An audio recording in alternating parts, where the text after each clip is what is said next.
একদিন খতম পড়ানো হলো।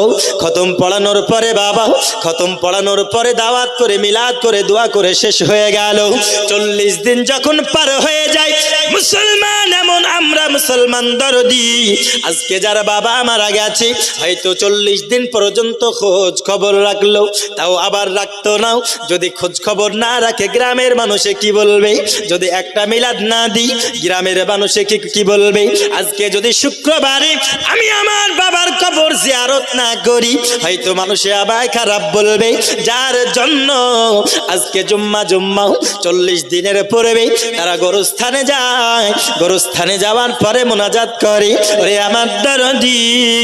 শুধু তাই নয়, আজকে 40 দিন যখন হয়ে গেল মাদ্রাসার তালবে ইলমকে ডেকেছে, ডাকার পরে খতম পড়ালো, কালেমা খানি করালো, করানোর পরে তারা দোয়া করিয়ে দিল। যেই দিন 40 দিন পার হয়ে গেল বন্ধু, তারপরে সন্তান একটা দিনও বাবার কবরে যায় না, যায় আর মনে রাখে না। বাবার জমির তো ভাগ হয়ে গেছে, আর কি হবে খোঁজ রেখে, তাই না? 40 দিন পার এমন মানুষ দুনিয়ার বুকে আছে না নাই?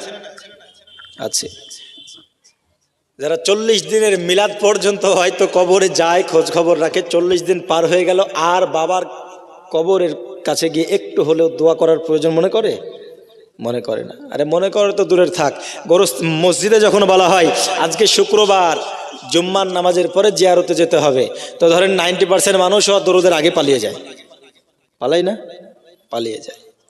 কিন্তু বাবাজি আমি আপনাদের কাছে বলতে চাই, যাদের বাবা মারা গেছে বন্ধু, যাদের সন্তান মারা গেছে, যাদের মা মারা গেছে, পৃথিবীর জমিন থেকে মানুষ বিদায় নেওয়ার পরে শুধু একটি জিনিসের আশাবাদী হয়ে থাকে, ওই জিনিসটা হলো দোয়া। সবাই আশাবাদী হয়ে থাকে, আমার বাবা হয়তো আমার জন্য দোয়া করবে, আমার মা হয়তো আমার জন্য দোয়া করবে। বাবা আমার আশাবাদী হয়ে থাকে হয়তো আমার সন্তান আমার জন্য দোয়া করবে। কিন্তু বাবারে আজকে পৃথিবীর জমিনে কেউ মনে রাখে নাও। আপনি মনে রাখবেন বন্ধু, আপনি যখন মারা গিয়ে কবরের মধ্যে যাবেন, আপনি যাওয়ার পরে আপনারও যখন করুণ পরিস্থিতি হবে, আপনি কোন রকমের আল্লাহর বান্দাদের দোয়া থেকে যেন মাহরুম হয়ে যাবেন, কোনো আপনি দোয়ার ফায়দা পাবেন না। কারণ পৃথিবীর বুকে আপনি যদি কারো জন্য দোয়া করেন, কাল আপনার জন্য কেউ দোয়া করবে, ঠিক কি না? দোয়া করবে। দরদি আমি আপনাদেরকে বোঝাতে চাই বাবা, যারা আমাদের আত্মীয় স্বজন ইন্তেকাল করে গেছে, কবরে যাওয়ার পরে কি অবস্থায় তারা থাকে আর কেমন আশাবাদী হয়ে থাকে, একটু আমার কথা মনোযোগ দিয়ে শুনুন। আল্লাহর একজন বান্দা হযরতে সালেহ মুরসি রহমাতুল্লাহি আলাইহি, ইনি আল্লাহর একজন এমন খাস বান্দারে দরদি। কথায় বলা হয়েছে, কিতাবের মধ্যে বলা হয়েছে, এই ব্যক্তি আল্লাহর একজন জবরদস্ত ওলি ছিলেন। জোরে বলুন সুবহানাল্লাহ। সুবহানাল্লাহ। আরো জোরে হবে না সুবহানাল্লাহ? সুবহানাল্লাহ। কি ছিলেন? আল্লাহর ওলি ছিলেন হযরতে সালেহ মুরসি রহমাতুল্লাহি আলাইহি। তিনি যেন বাবাও ফজরের নামাজ পড়ার জন্য ফজরের একটু পূর্বে তিনি মসজিদের দিকে রওনা দিয়েছেন।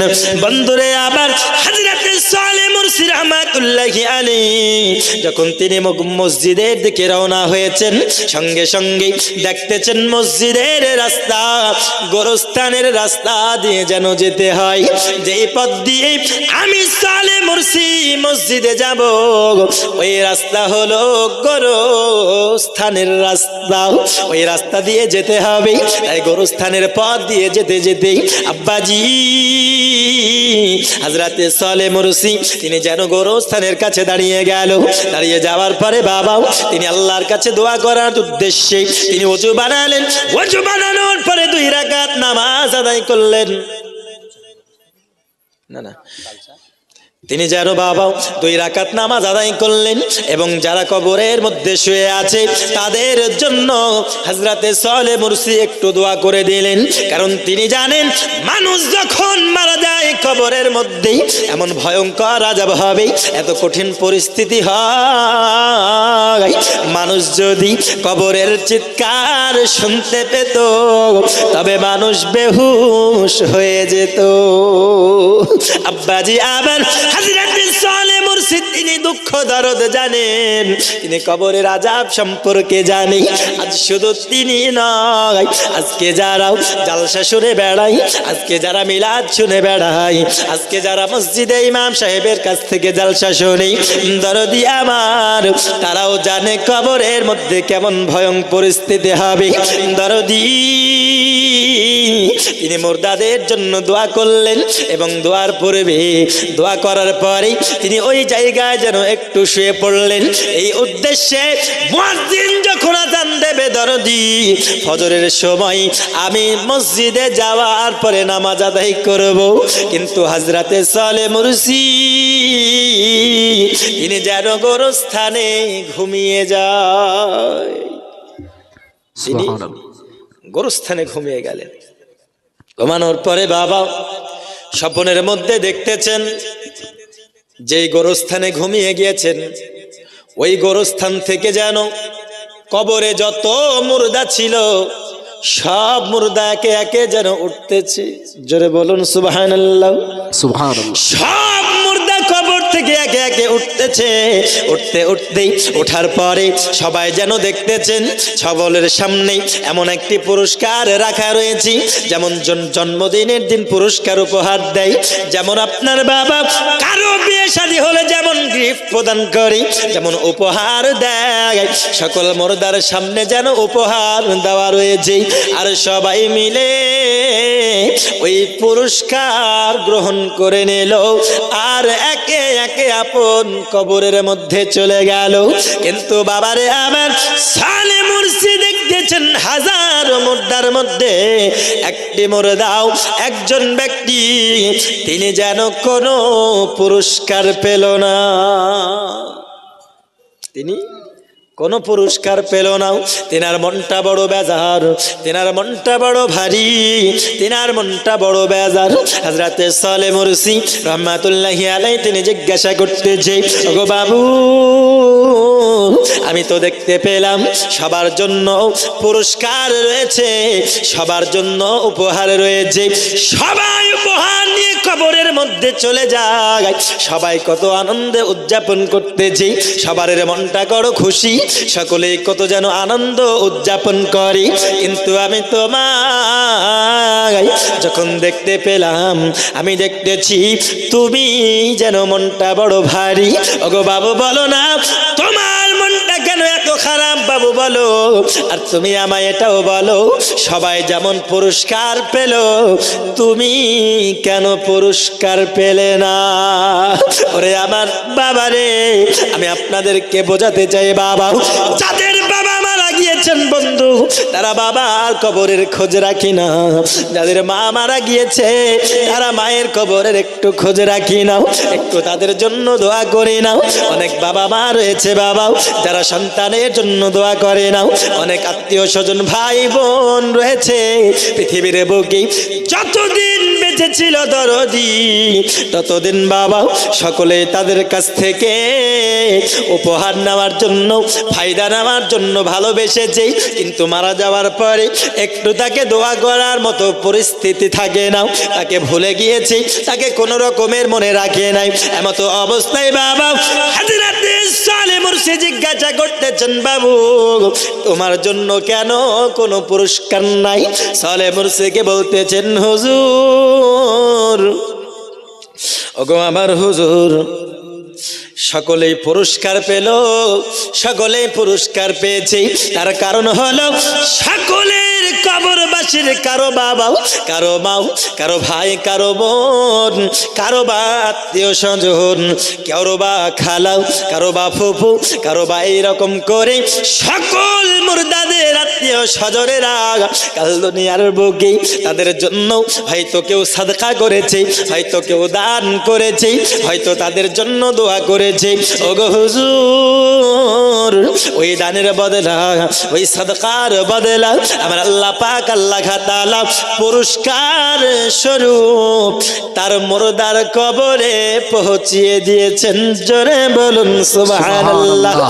আর কবরে যদি কোনো আযাব হয়ে থাকে, এই দোয়ার বরকতে, এই দানের বরকতে আল্লাহ যেই পুরস্কার তার দানের বদলা কবরে পাঠিয়ে দিল, এই মুর্দার কবরে যদি কোনো আযাব হয়ে থাকে হুজুর, ওই বদলাও, ওই পুরস্কারের বদলতে আযাব মাফ হয়ে যাবে। সুবহানাল্লাহ। আযাব মাফ হয়ে যাবে। একটু মহাব্বতে দরুদ আল্লাহুম্মা সাল্লি আলা সাইয়্যিদিনা মাওলানা মুহাম্মাদ ওয়া আলা আলি সাইয়্যিদিনা মাওলানা মুহাম্মাদ সাল্লাল্লাহু আলা মুহাম্মাদ। দেখিতে গুম্বদে খজরা ডেকে নাও ইয়া রাসূলুল্লাহ। জোরে বলুন সুবহানাল্লাহ। সুবহানাল্লাহ। দেখিতে গুম্বদে খজরা ডেকে নাও ইয়া রাসূলুল্লাহ। দেখিতে গুম্বদে খজরা ডেকে নাও ইয়া রাসূলুল্লাহ। দেখিব দুই নয়নেতে মদিনা ইয়া রাসূলুল্লাহ। সুবহানাল্লাহ। সুবহানাল্লাহ। জোরে হবে না সুবহানাল্লাহ? কি হচ্ছে এটা?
জালসার কাজ এখানে হবে। যিনারা নমাজ পড়বেন তিনারা মসজিদে যেয়ে নমাজ পড়ে আসবেন। এদিকে জালসার কাজ চলবে। মেয়েদের জন্য মাদ্রাসার উপরে জায়গা করা হয়েছে। যিনারা আসবেন তিনারা মাদ্রাসার উপরে উঠে পড়বেন। যিনারা আসবেন মাদ্রাসার উপরে জায়গা করা হয়েছে, তিনারা মাদ্রাসার উপরে চলে যাবেন। দেখিতে গুম্বদে খজরা ডেকে নাও ইয়া রাসূলুল্লাহ। যারা যারা নবী পাকের রওজায় হাজরি দিল, জোরে বলুন সুবহানাল্লাহ। আর জোরে হবে না সুবহানাল্লাহ? সুবহানাল্লাহ সুবহানাল্লাহ। সভাপতি বলছে তার জন্য আপনারা ফাঁকি মেরে দিচ্ছেন নাকি? একটু জোরে বলুন সুবহানাল্লাহ।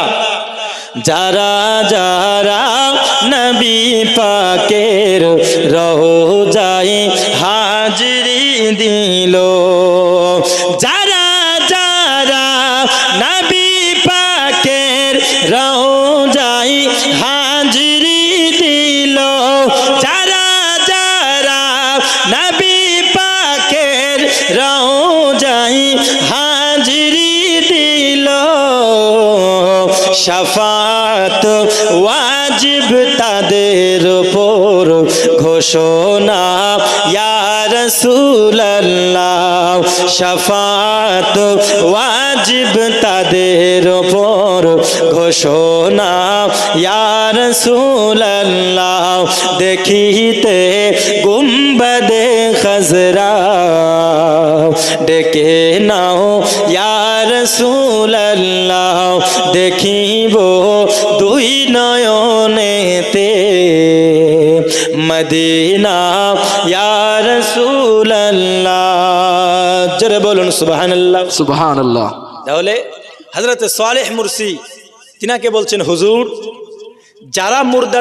যারা যে কবরবাসী গেলা পুরস্কার পেল, উপহার পেল, এই উপহার এই জন্য পেল কারণ হয়তো সেই মুর্দার বাপ বা তার মা বা কারো ভাই বা কারো বোন আত্মীয় স্বজন তাদের মধ্যে কি করেছে, হয়তো তার নামে সাদকা করেছে, তার জন্য দোয়া করেছে। আর সেই দোয়ার বদলা, দান সাদকার বদলা আল্লাহ পাক আল্লাহ তাআলা পুরস্কার স্বরূপ তার কবরে পৌঁছিয়ে দিয়েছেন।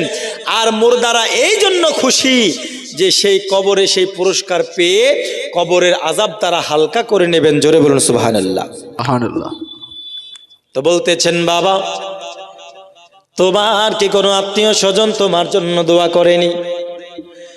আব্বাজি আবার হযরতে সালেহ মুরসি রাহমাতুল্লাহি আলাইহিকে বলতেছেন, হুজুর আমার পৃথিবীর বুকে, আমার দুনিয়ার জমিনে আমার বাবা ইন্তেকাল করে গেছে, আমার পৃথিবীর বুকে কেউ নাই, কোনো আত্মীয় স্বজন নাই গো হুজুর। আমার একটি মা ছিল হুজুর, আমি যখন মারা যাই আমার মা, আমি যখন ইন্তেকাল করে গেলাম আমার আম্মা জান একটি নতুন বিবাহ করেছে। আর নতুন বিবাহ করার পরে তিনি নতুন সংসারে ব্যতিব্যস্ত হয়ে গেছে। গো আমার হুজুর, আমার মা জানো আমার কথা ভুলে গেছে, যার জন্য হুজুর পৃথিবীর জমিনে আমার জন্য কেউ দান করার নাই, কেউ আমার জন্য দোয়া করার নাই, যার জন্য আমি কবরের মধ্যে কোনো পুরস্কার পাইনি। হযরতে সালেহ মুরসি রাহমাতুল্লাহি আলাইহি তিনি বলতেছেন, বাবুরে তোমার বাড়ির ঠিকানাটা দাও, তোমার মায়ের খবরটা আমায় বলো না, আমি তোমার আম্মা জানের কাছে যাব এবং তোমার জন্য কিছু কথা আমি বলবো। হযরতে সালেহ মুরসি তার কাছ থেকে তার মায়ের ঠিকানা নিয়ে নিল। নেওয়ার পরে তিনার ঘুমটা ভেঙে গেল। তিনি মসজিদে যাওয়ার পরে তিনি ফজরের নামাজ আদায় করে নিলেন। দরদি হযরতে সালেহ মুরসি রাহমাতুল্লাহি আলাইহি তিনি চলে আসলেন ওই ঠিকানাও ওই সন্তানের মায়ের কাছে চলে গেল। যাওয়ার পরে বলতেছেন, এই মা জননী তোমার সঙ্গে আমি দুটো কথা বলবো, তুমি কি আমার সঙ্গে একটু পার্সোনাল কথা বলতে পারবি? তখন বলতেছেন, হুজুর আমি অবশ্যই বলবো, কারণ তৎকালীন যুগে হযরতে সালেহ মুরসির শোহরাত এত ছিল বাবা, সবাই যেন তিনার নামের প্রশংসা করত, সবাই তিনাকে সম্মান করত, কেউ কোনো আবেদন করলে ফিরাতো না। হযরতে সালেহ মুরসিকে বলতেছেন, হুজুর বলুন আমায় কি বলবেন, আপনি বলুন। সঙ্গে সঙ্গে হযরতে সালেহ মুরসি তিনি বলতেছেন, আম্মা পৃথিবীর বুকে তোমার কি কোনো সন্তান আছে? কি বলছে? পৃথিবীতে কি তোমার কোনো সন্তান আছে? তো মা বলছে, হুজুর নাই। কি বলছে? আমার কোনো সন্তান নাই। সঙ্গে সঙ্গে হযরতে সালেহ মুরসি তিনি বলতেছেন, আম্মা পৃথিবীতে কি তোমার কোনো সন্তান ছিল? এইবার বলতেছেন, হুজুর আমার একটি সন্তান ছিল, আমি ব্যবসার ক্ষেত্রে গিয়েছিলাম আমার সন্তানের সঙ্গে। হুজুর গো, আমার সন্তানের সঙ্গে আমি যখন ব্যবসা করে বাড়িতে ফিরছিলাম, আমার কলিজার টুকরা, আমার নয়নের মণি, আমার সন্তান একটি স্থানে ইন্তেকাল করে গেছে। আমি মা মনে বড় পাথর চাপা দিয়ে আমি আমার সন্তানের দাফন কাফন করে দিয়েছি। বলতেছে, আম্মা জান তুমি কি তোমার সন্তানের খবর রাখো না? তুমি কি তোমার সন্তানের কথা একবারও মনে রাখো না? তুমি কি তোমার সন্তানের জন্য একটু দোয়া করো না? ওগো মা জননী, আমি জানো গোরস্থানের কাজ দিয়ে যাচ্ছিলাম, আমি গোরস্থানের মধ্যে ঘুমিয়ে গেলাম। হযরতে সালেহ মুরসি রাহমাতুল্লাহি আলাইহি তিনি বাবা আমার গোরস্থানে কবরের মধ্যে সবরের মধ্যে ওই মুর্দাদের সঙ্গে যে ঘটনাটি ঘটেছিল সবাই পুরস্কার পেল, কিন্তু ওর সন্তান পেল না। ওই ঘটনাটি যখন ওর মাকে খুলে বলল দরদি, সঙ্গে সঙ্গে তখন কে হলো, মায়ের ঝরঝর করে অঝর নয়নে কান্না করতেছে। তিনি আপনার যেন অঝর নয়নে পানি ঝরে যায়, কারণ সন্তানের কষ্টের কথা যখন শুনেছি। আজকে কবর, এই কবরের ভিতরে সন্তান আমার নিরাশ, সন্তান আমার কেউ তার জন্য দোয়া করে না। সবাই পুরস্কার পেল কিন্তু সন্তান আমার পেল না, যার জন্য এর মায়ের মনে বড় বেজার, এই মায়ের মনটা বড় কান্নায় ভেঙে গেল এবং বলতেছে, হুজুর আমার বড় ভুল হয়ে গেছে, আমি আমার সংসারের জন্য এত ব্যতিব্যস্ত হয়ে গেছি হুজুর, আমার সন্তানের জন্য দোয়া আমি করতে ভুলে গেছি। মা জননী, এ বাবা রে, সন্তানের কথা যদি 100 বছর পরেও মা শুনতে পায়, যদি সন্তান কোনো কষ্টে থাকে, মা জননীর বুকটা যেন ফেটে যায়। ফাটে না? মায়ের মনে কষ্ট পাই। ওরে আবার বাবাজি, মায়ের মনে কত দুঃখ পাই। এই মা, এমন মা জননী কেন দুঃখ পাবে না? কারণ সন্তান এমন মা জননীরা, সন্তান যদি বিদেশে থাকে আর যদি কোনো কষ্টে থাকে, হে বাবাজি, মা জননী বাড়িতে যাই না মাঝে বসে ওই সন্তানের জন্য কান্না করতে থাকে। জোরে বলুন না সুবহানাল্লাহ। আরে বুকের মানকে যদি বিদেশেতে যাই না মাঝে বৈশাখা দে আমার মা। আরে বুকের মানকে যদি বিদেশেতে যাই না মাঝে বৈশাখা দে আমার মা। আমার সুখের কালে মা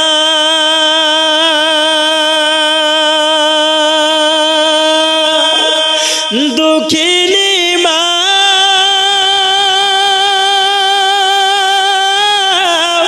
মা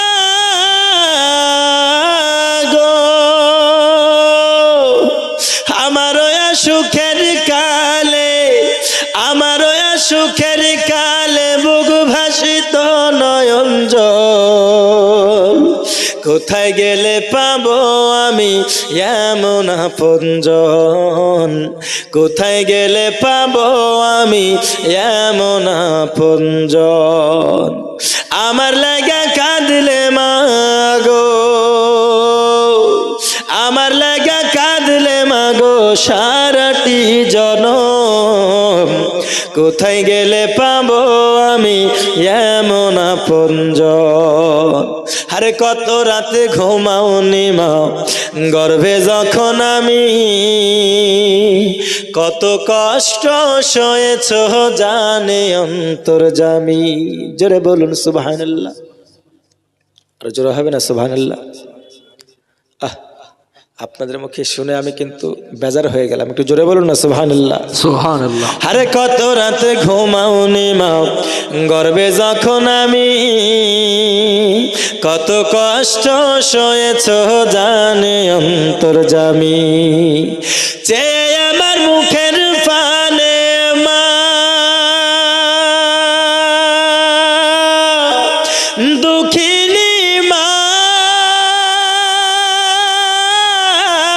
মা গো,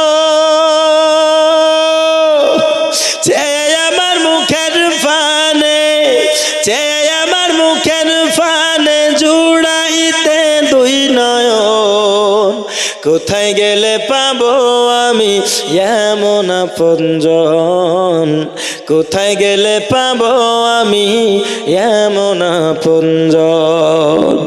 দরদি গো মা যখন শুনেছি আমার সন্তান কবরের মধ্যে কঠিন পরিস্থিতি, আমার সন্তান কবরের মধ্যে নিরাশ, সঙ্গে সঙ্গে মা জননী ঘরের ভিতরে ঢুকে গেল।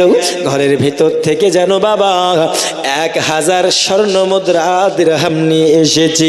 আসার পরে বলতেছি, হযরতে সালে মুরসি হুজুর 1000 স্বর্ণ মুদ্রা, 1000 দিরহাম টাকা আপনি আমার সন্তানের তরফ হইতে দান করে দেবেন। জোরে বলুন না সুবহানাল্লাহ। সুবহানাল্লাহ। মা জননী যখন বাবাজি 1000 দিরহাম নিয়ে এসে দিয়েছেন, সঙ্গে সঙ্গে হযরতে সালেহ মুরসি তিনি চলে গেলেন বাবা বাড়ির দিকে। যাওয়ার পরে বাবা হযরতে সালেহ মুরসি রাহমাতুল্লাহি আলাইহি তিনি প্রয়োজন মাফিক ব্যক্তিদেরকে দেখার পরে যারা উপযুক্ত ব্যক্তি তাদেরকে সাদকা করে দিল। ওই সন্তানের নামে 1000 দিরহাম সাদকা যখন করে দেয়, এক সপ্তাহ অতিবাহিত হয়ে গেল। আবারও শুক্রবারের দিন ফজরের নামাজের পূর্বে হযরতে সালেহ মুরসি তিনি আবার যেন মসজিদের দিকে রওনা হয়েছেন। রওনা হওয়ার পথে বাবা হযরতে সালেহ মুরসি রাহমাতুল্লাহি আলাইহি তিনি যেন ওই গোরস্থানের কাছে তিনি আবারও অবস্থান করলেন। একই জায়গায় নামাজ আদায় করলেন এবং একই জায়গায় তিনি আরাম করার জন্য বসে গেলেন। দরদি তিনি যখন আবারও ঘুমিয়ে গেল, এইবার যখন ঘুমিয়েছে স্বপ্নের মধ্যে দেখতেছেন গত সপ্তাহে গত শুক্রবারে যারা বাবা পুরস্কার পেয়েছিল এই শুক্রবারেও তারা পুরস্কার পেয়েছে। গত শুক্রবারে যেই সন্তান পুরস্কার পেয়েছিল না, এই যেন এই সপ্তাহে যেন ওই সন্তানও পুরস্কার পেয়ে গেছে, ওই সন্তানও পুরস্কার পেয়ে গেছে। কেন? কারণ এক সপ্তাহ পূর্বে যেই ব্যক্তির কাছে কোনো পুরস্কার এসেছিল না, কেন এসেছিল না? কারণ তার জন্য দান সাদকা করার, তার জন্য দোয়া করার কেউ ছিল না, তাই না? কিন্তু এইবার যখন তার মা শুনতে পেরেছে, জানতে পেরেছে, তখন কি হয়? তার মা যখন তার নামে 1000 দিরহাম দান করে দিলেন, সঙ্গে সঙ্গে সেই দানের বদলা আল্লাহ তার কবরে পৌঁছিয়ে দিল। জোরে বলুন সুবহানাল্লাহ। তার কবরে পৌঁছিয়ে দিল। তো আজকে যাদের আমাদের আব্বা মারা গিয়েছে, বাবা মারা গিয়েছে, মা মারা গিয়েছে, আত্মীয় স্বজন মারা গিয়েছে, তারাও তো এরকম আশাবাদী হয়ে থাকে আমাদের দোয়ার, আমাদের দানের আশাবাদী হয়ে থাকে না? আশাবাদী হয়ে থাকে। আর দেখুন এটা ঘটছে কোন দিনে? হযরতে সালেহ মুরসি রাহমাতুল্লাহ আলাইহি তিনি কোন দিনে যাচ্ছেন নামাজ পড়তে? শুক্রবারের দিন। কোন দিন? শুক্রবারের দিন। যার জন্য বলা হয়েছে শুক্রবারের দিন আপনারা বেশি বেশি করে আপনাদের মুর্দা যারা ইন্তেকাল করে গেছেন তার জন্য দান সাদকা করুন, বেশি বেশি তার জন্য দোয়া করুন। কেন? কারণ আল্লাহ পাক আল্লাহ তাআলা সেই দিনের দোয়াকে, সেই দিনের দান সাদকাকে আল্লাহ পাক আল্লাহ তাআলা পুরস্কার স্বরূপ তার কবরে পৌঁছিয়ে দেয়। আর কবরে যদি কোনো আযাব হয়ে থাকে আল্লাহ পাক আল্লাহ তাআলা সেই সাদকার বদৌলতে, সেই দোয়ার বদৌলতে আল্লাহ পাক আল্লাহ তাআলা তার কবরের আযাবকে মাফ করে দেয়। জোরে বলুন সুবহানাল্লাহ। সুবহানাল্লাহ। কবরের আযাবকে মাফ করে দেয়। কিন্তু দুর্ভাগ্যের ব্যাপার হলো আজকে শুক্রবারের দিন আমরা দোয়া করব কি? ইমাম সাহেব যখন সকল মুর্দাদের জন্য পরিশেষে দেখবেন জুম্মার নামাজের পরে কি করে? দরুদ ও সালাম পড়ার পরে প্রাণ খুলে একটু দোয়া করে না? করে কি করে না? প্রাণ খুলে দোয়া করে। কিন্তু দেখুন অনেক ব্যক্তি এরকম আছে, আজান শুনলে যেমন শয়তান পালিয়ে যায় না? আজান শুনলে শয়তান থাকে? আজান শুনলে শয়তান একবারে হাজার হাজার মাইল দূর পালিয়ে যায়। ঠিক তেমনই যেন দরুদ সালাম শুরু হলে আজকে ওই রকম মুসলমান দোয়া করবে কি? দরুদের পূর্বেই যেন উঠে আপনার পেছ থেকে কাটতে লাগে, লাগে না?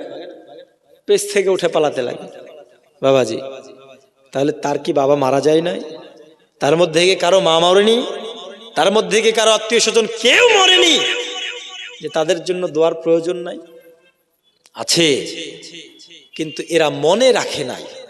আপন বাপকে, আপন মাকে, আপন আত্মীয় স্বজন, স্ত্রী পুত্র সন্তানদেরকে এরা মনে রাখে নাই। কথা বুঝতে পারলেন? যদি মনে রাখতো আজকে তাদের জন্য 1 টাকা হলেও কি করত? হয়তো দান করত। যদি তাদেরকে মনে রাখতো কি হতো? আজকে তাদের জন্য পরিশেষে বিশেষ করে জুম্মার দিনে দোয়া করত, করতো না? দোয়া করত। কিন্তু বর্তমান সময় এখন কিছু মানুষ দোয়াও করে না, দোয়াও ছেড়ে দিয়েছে। ছেড়ে দেয় না?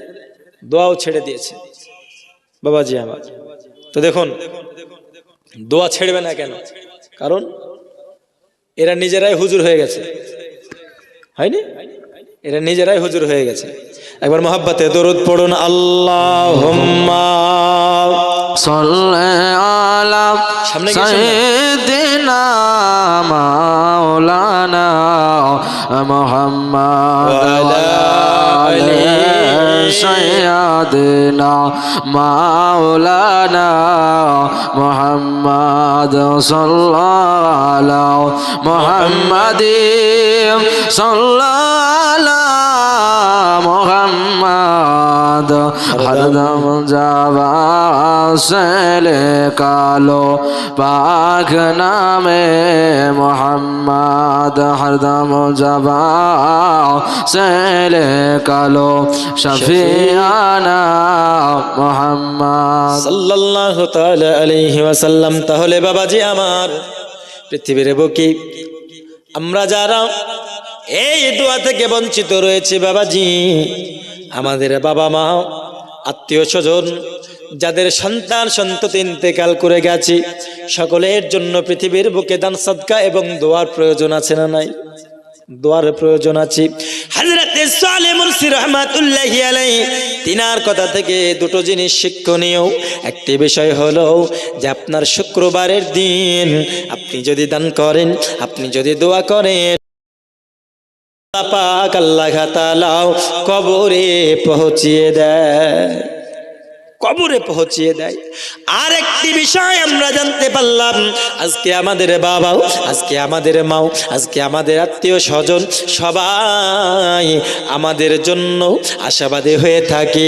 ওই নসিপুর গ্রামে আজকে জালসা হচ্ছে, কেউ হয়তো আমার নামে দান করবি, কেউ হয়তো আমার বাবা আমার নামে সাদকা করবি, আমার ভাই তো ভাই আমার নামে সাদকা করবি, আমার নামে দোয়া করবি, আমার জন্য দোয়া করবি, যার বদৌলতে আমি কবরের মধ্যে আমি যেন আরাম পাবো। কারণ দুনিয়ার বুকে মানুষ ইন্তেকাল করার পরে শুধু একটি জিনিসের আশাবাদী হয়ে থাকে বাবারে, সেটি হলো মানুষের দোয়া। ঠিক না? মানুষের দোয়া। কিন্তু আজকে আমরা ভুলে গেছি, আজকে আমরা মনে রাখি নাই, যার জন্য এই জালসার মাহফিলে এসে একটু দোয়ায় শরীক হতে পারি নাই, আজকে আমরা একটু জালসার মাহফিলে আসতে পারি নাই।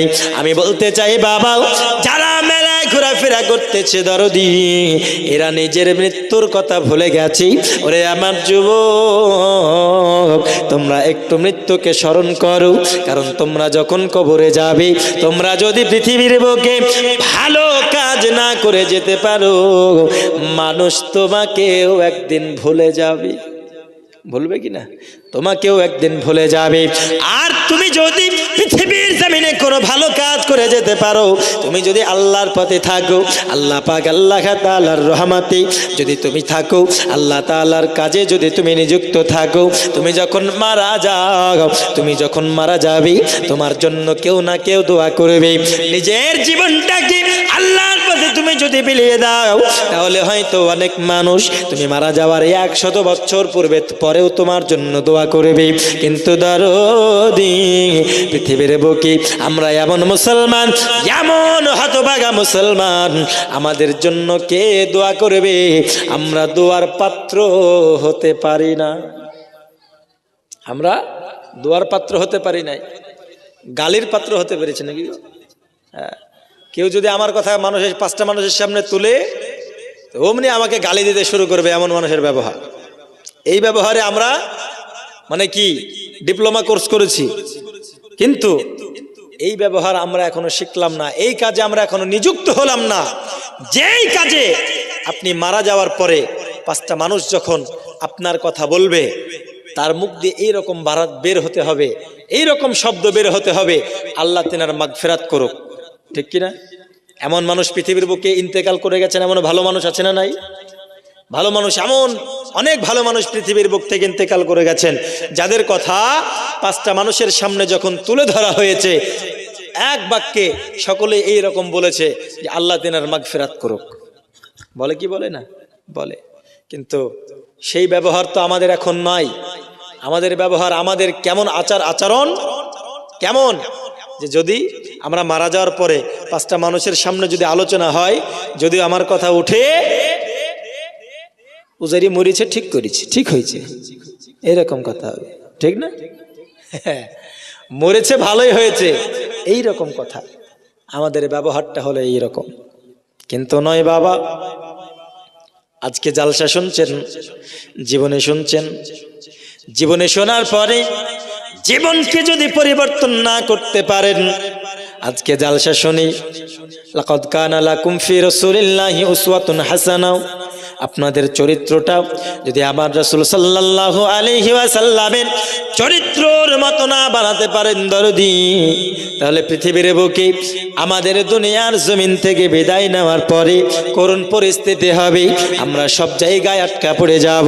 এই আমার দরদি, পৃথিবীর বুক থেকে আমরা যখন বিদায় নেব, আমরা যদি আমাদের রাসূলের মতো আমাদের চরিত্রটা না করতে পারি, সাহাবায়ে কেরামের মতো আমাদের চরিত্রটা যদি আমরা না তৈরি করতে পারি, আমাদের চরিত্র আল্লাহর ওলিদের মতো যদি আমরা না তৈরি করতে পারি, আমরা ইন্তেকাল করার পরে এমন করুণ পরিস্থিতি আমাদের হবে, আমাদের জন্য কেউ দোয়া করবে না। ওই কবরের মধ্যে ওই সন্তান যেমন বাবা পুরস্কারহীন ছিল, যেমন উপহারহীন ছিল, ওই রকম উপহারহীন আমরা হয়ে থাকব। আমরা শুধু হা করে তাকিয়ে থাকব। আমাদের বাবা, হয়তো আমাদের মা আমাদের জন্য দোয়া করবে, কিন্তু আমাদের জন্য তারা দোয়া করবে না। আমরা কোনো পুরস্কার পাবো না, আমরা কোনো উপহার পাবো না। ওরে আমার বাবাজি, পৃথিবীর জমিন থেকে বিদায় নেওয়ার পূর্বে এমন চরিত্র নিজের তৈরি করুন, আপনি ইন্তেকাল করার পরে যেন হাজার হাজার মানুষের মনে আপনি জায়গা করে নিতে পারেন। আল্লাহ রাসূলের কাছে আপনি মোহাব্বতের পাত্র হয়ে যেতে পারেন, আপনি মোহাব্বতের বান্দা, আমার নবীর আপনার কবুলিয়াতের বান্দা যেন হয়ে যেতে পারেন, এমনটা তৈরি করুন। আজকে দেখুন বাবারা, পৃথিবীর বুকে আমরা নিজেকে কেমন করে পরিবর্তন করব। এই মুসলমান আজকে কত সুন্দর বেপর্দা হয়ে মেলায় গিয়ে একে অপরের হাত ধরে ঘোরাফেরা করতেছি। ওরে আমার যুবক, তোমরা একটু লজ্জা করো, তোমরা একটু হায়া করো, লজ্জা করো, আল্লাহর আযাবকে তোমরা ভয় করো। কারণ হলো বাবা, আজকে তোমরা কত সুন্দরভাবে যেন আল্লাহর ভয় না করে তোমরা গুনাহে লিপ্ত হচ্ছ। আজকে দেখো মেলায় গিয়ে কত রকমের তোমরা গুনাহে লিপ্ত হচ্ছ, কিন্তু বাবা রে এই গুনার পরিমাণ তোমার যত বড় হবে কাল হাসরের ময়দানে তোমার তত মুশকিল বাড়বে। বাড়বে না? বাড়বে। এই মা বোনেরা যাদের কন্যাকে বেপরদা করে তারা আজকে মেলায় গিয়ে বেড়ানোর জন্য ছেড়ে দিয়েছি, আজকে কোনো ভাইকে সঙ্গে দেয় নাই, আজকে তাদের কেউ নাই, একাকী ছেড়ে দিয়েছে কন্যাদেরকে। আমি বলতে চাই বাবারা, আমি বলতে চাই মা বোনদেরকে, এই মা বোনেরাও নিজের কন্যাদেরকে পর্দায় রাখতে পারে না। আর যখন এই মহিলারা বেপর্দা হয়ে রাস্তায় ঘোরাফেরা করে, বেপর্দা হয়ে রাস্তায় যখন তারা ঘোরাফেরা করে, যেমন তারা আপনার ওড়নাটাও ব্যবহার করে না, এইরকম মহিলাও রাস্তায় ঘোরাফেরা করতে করতে করতে করতে রে আমার বাবারা, আজকে কিছু চাংড়া যুবক মিলে ওই মহিলাকে যদি ধর্ষণ করে বন্ধু, তাহলে বাবা হয়ে গেল ধর্ষকের দোষ, হয়ে গেল না? ধর্ষকের দোষ হয়ে গেল। কিন্তু ধর্ষণ করার জন্য 50% সাহায্য তো ওর গার্জেনরাই করে দিচ্ছে বেপর্দা হয়ে বেরোনোর জন্য, করছে না? তুমি তো পারতে তোমার কন্যাকে পর্দার সহিত তুমি জালসায় পাঠাতে, তুমি তো পারতে তোমার কন্যাকে পর্দা করে স্কুলে পাঠাতে পারতে, তুমি প্রাইভেটে পাঠাতে পারতে। আরে পর্দা তো দূরের কথা বন্ধু, ওড়নাটাও এখন কার মহিলা ব্যবহার করে না, করে? ওড়নাটাও ব্যবহার করে না। এমন হয়েছে তুমি হয়ে গেলে দায়ুস। ওই বাবাদেরকে আমি বলবো, ওই মাদেরকে আমি বলবো, দায়ুস ব্যক্তি কোনোদিন জান্নাতে যেতে পারে না। আমার নবী বলেছেন আদ-দায়ুসু লা ইয়াদখুলুল জান্নাহ, দায়ুস ব্যক্তি কোনোদিন জান্নাতে যেতে পারে না। আর দায়ুস হলো সেই ব্যক্তি যে ব্যক্তি নিজের পিতা, নিজের স্ত্রীকে, নিজের কন্যাকে, নিজের আত্মীয় স্বজনদেরকে পর্দার সহিত রাখতে পারে না। এই ব্যক্তিদের জন্য জান্নাত তো দূরের কথা, জান্নাতের ঘ্রাণ পর্যন্ত তারা পাবে না।